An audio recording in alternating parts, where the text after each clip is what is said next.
In a lot of my videos, I speak about Keith Green.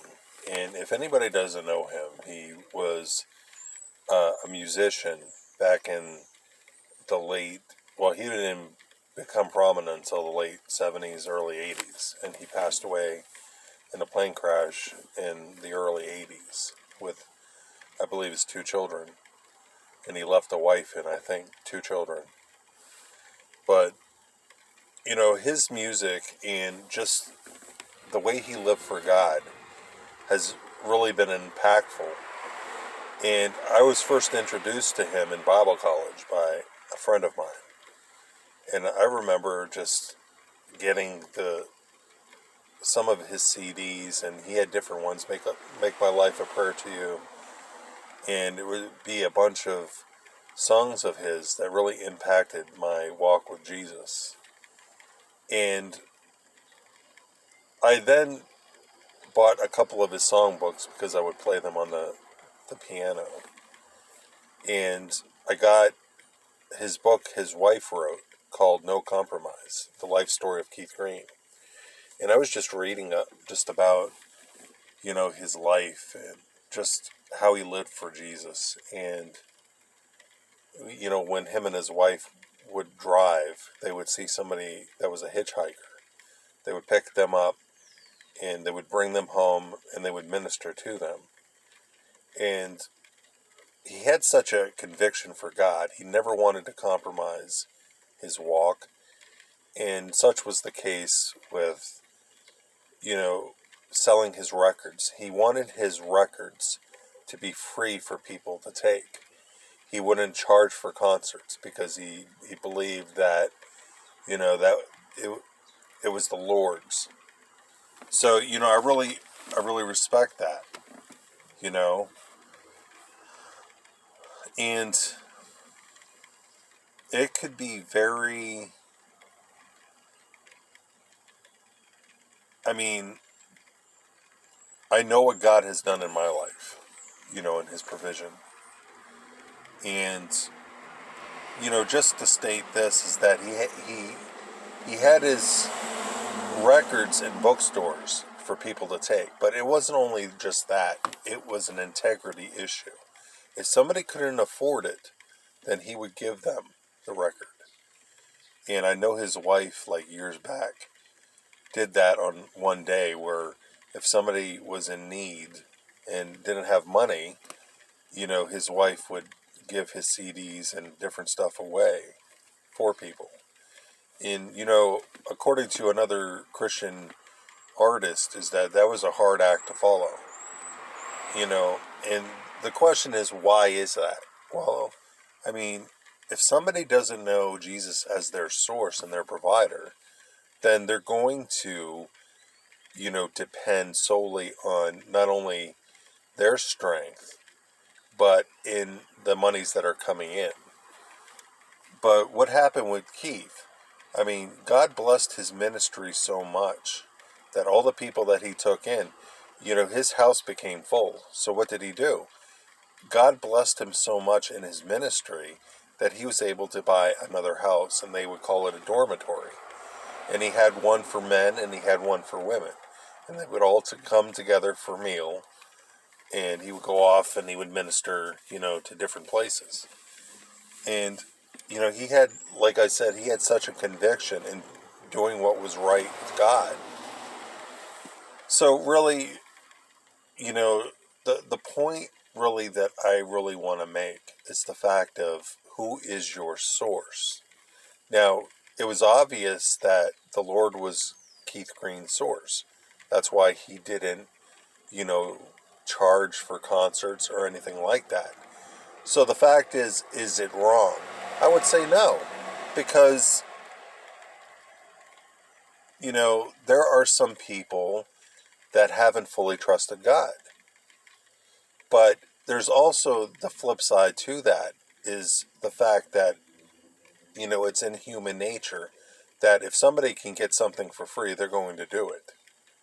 And the thing is since I had wrote a few books, I know what it's like, where I see this entitlement in a lot of people where they feel that they can get something for nothing.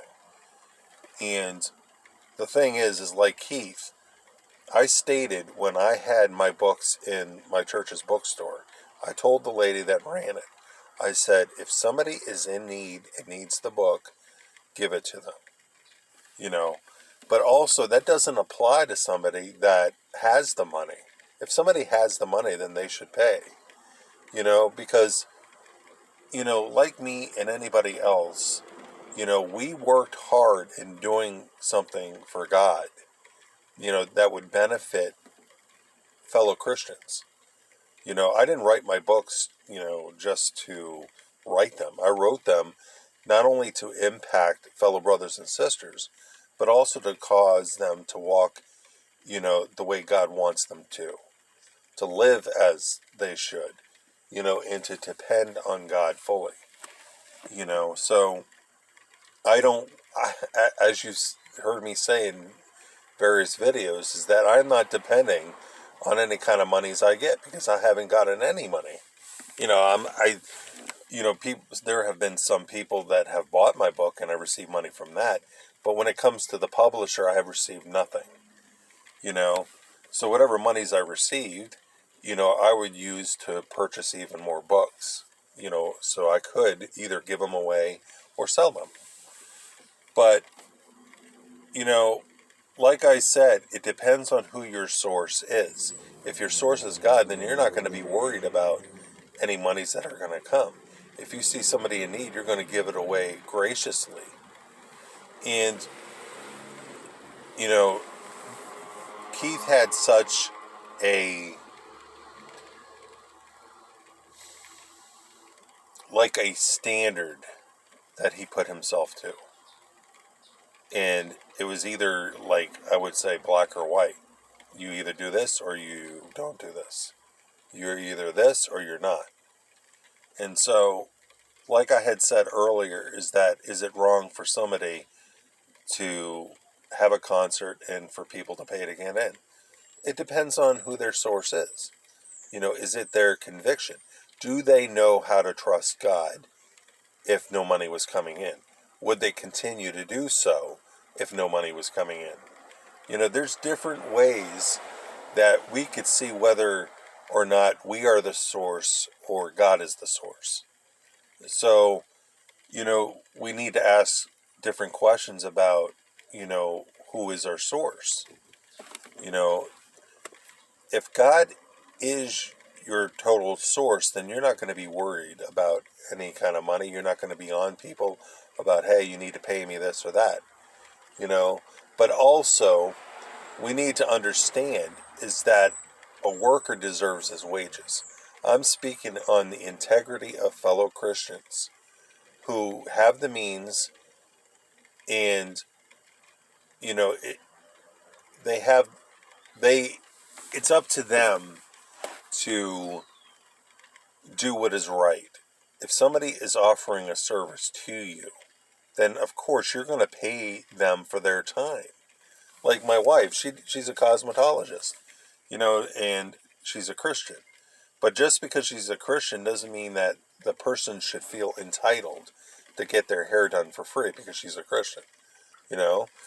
I am a graphic designer, but that doesn't mean that just because I'm a Christian that I'm going to do service free for you. It depends. Do you have money? If you don't have money, then of course I would be gracious enough to do that for you. But if you have the money and you are expecting a service for free, then that's not right. We need to understand that a worker deserves his wages. You can't expect, a horse or a steer or whatever to, tread the ground and you're not giving them any food. What happens if you don't give them food? They're going to collapse from fatigue. So, I had witnessed in, in reading Keith's book where he would go to different churches to minister and they didn't give him an offering. I'm like, that's really messed up. Because they had spent their time speaking to you strengthening you, and that you're not going to give them anything in return. And so Keith, he was more or less upset about that. And he went to different pastors and he told them exactly that, you know, that, somebody's coming to minister to you, you need to give them their offering, and I had experienced that in the past where I went to one church and I spoke and the offering was given, but because, there was somebody in need, I made sure that the offering went back to them. But the second time I came to speak at that church is that I was never given an offering or anything. And, yeah, I mean, that service, I mean, like I said in another video, that service was hard to give. That message was hard to give. It was hard to deliver. I felt like there was nobody that was receiving it. And I just looked at, this one woman that was there, and she was looking at me like, like, it felt like she wasn't receiving anything I was giving. And it was hard to deliver because that wasn't the message I was supposed to give. So I never received an offering for that. And I could have used that money, to get the things that I needed. But like I said, God is my source and He provided, even though I never received anything from that church. So, you need to see God as your source, number one, but also that doesn't dismiss the fact that a worker deserves his wages. Somebody's ministering to you, then you need to bless them with a love offering. So,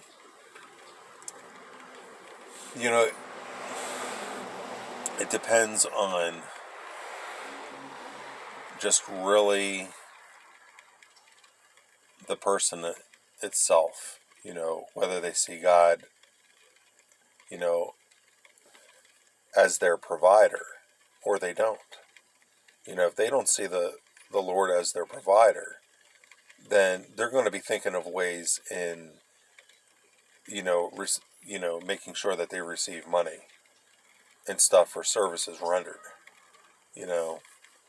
But in closing, I want to implore anybody that's either a pastor or something and somebody's coming to minister to you and you have a habit of not blessing the person that has ministered to you, then that needs to change because a worker deserves his wages.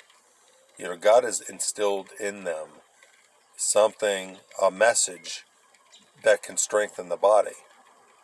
And you need to look at the needs of that person that is coming,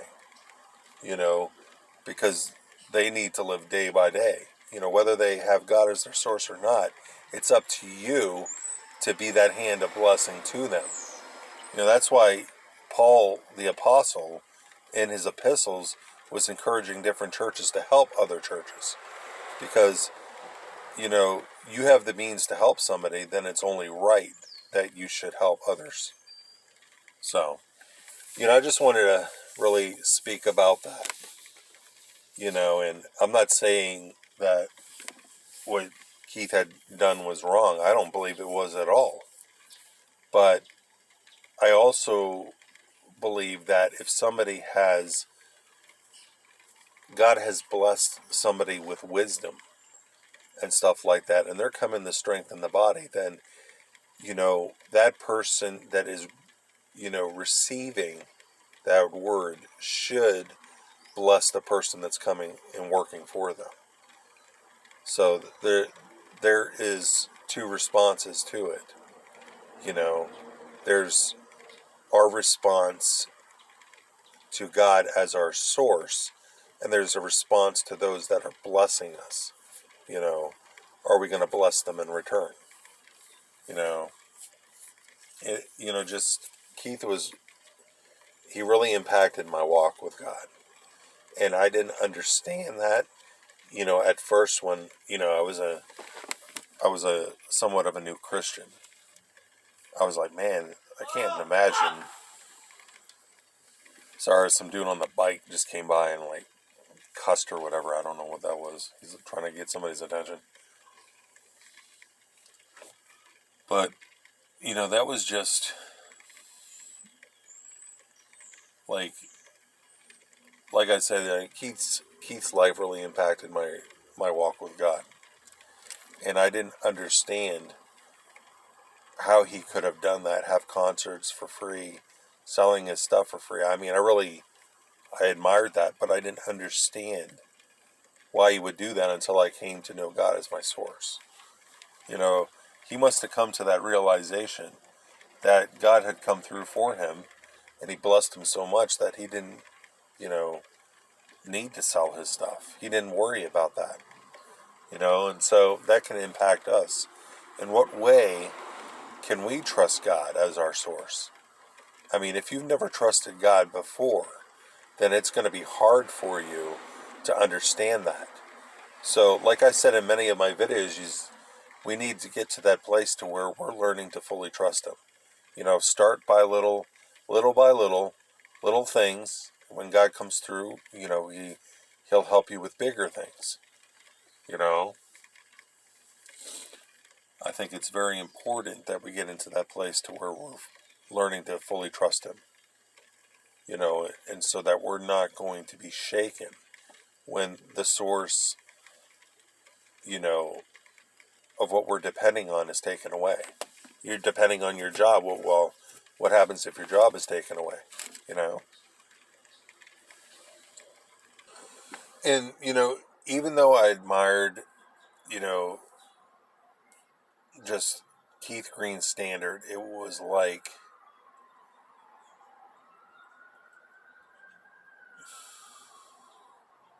he understood God as a source, but since he was radical, he expected all people to follow in that standard at that moment in time.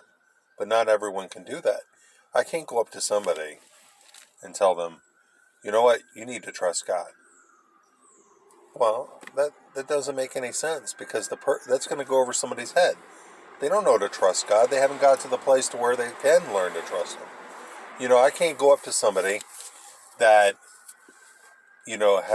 let's say somebody has been physically abused the entire life. Well, they're not going to trust anybody. So I can't come up to you or that person and say, you need to trust me. No, they're not going to trust me because they've been hurt. They have to learn that it's okay to trust, you know? Or if somebody has a habit of not paying somebody back after borrowing money, well, they're going to be wary of somebody, they're going to be wary of giving money away again because of, that the last person not paying them back when they said they were going to.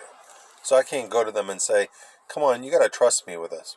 They're going to trust me because they've learned that they can't trust that person.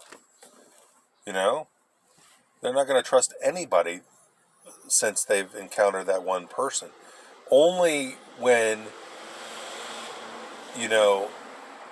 I would get into the habit of paying that person back,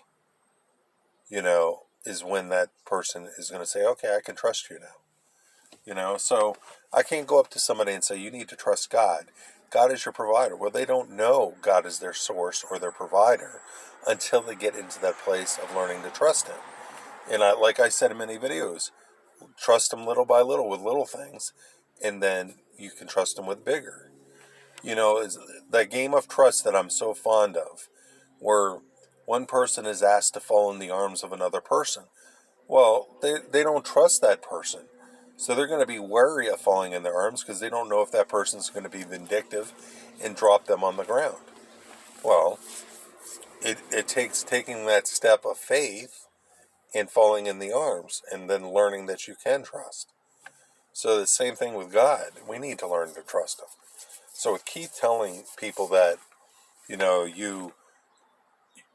you need to go and you need to sell your records, you need to give your records away and you need to give free concerts. Well, that person doesn't possibly know God as their source, so they're going to be wary into doing that. So, I mean, Keith's life would be an example to these other artists.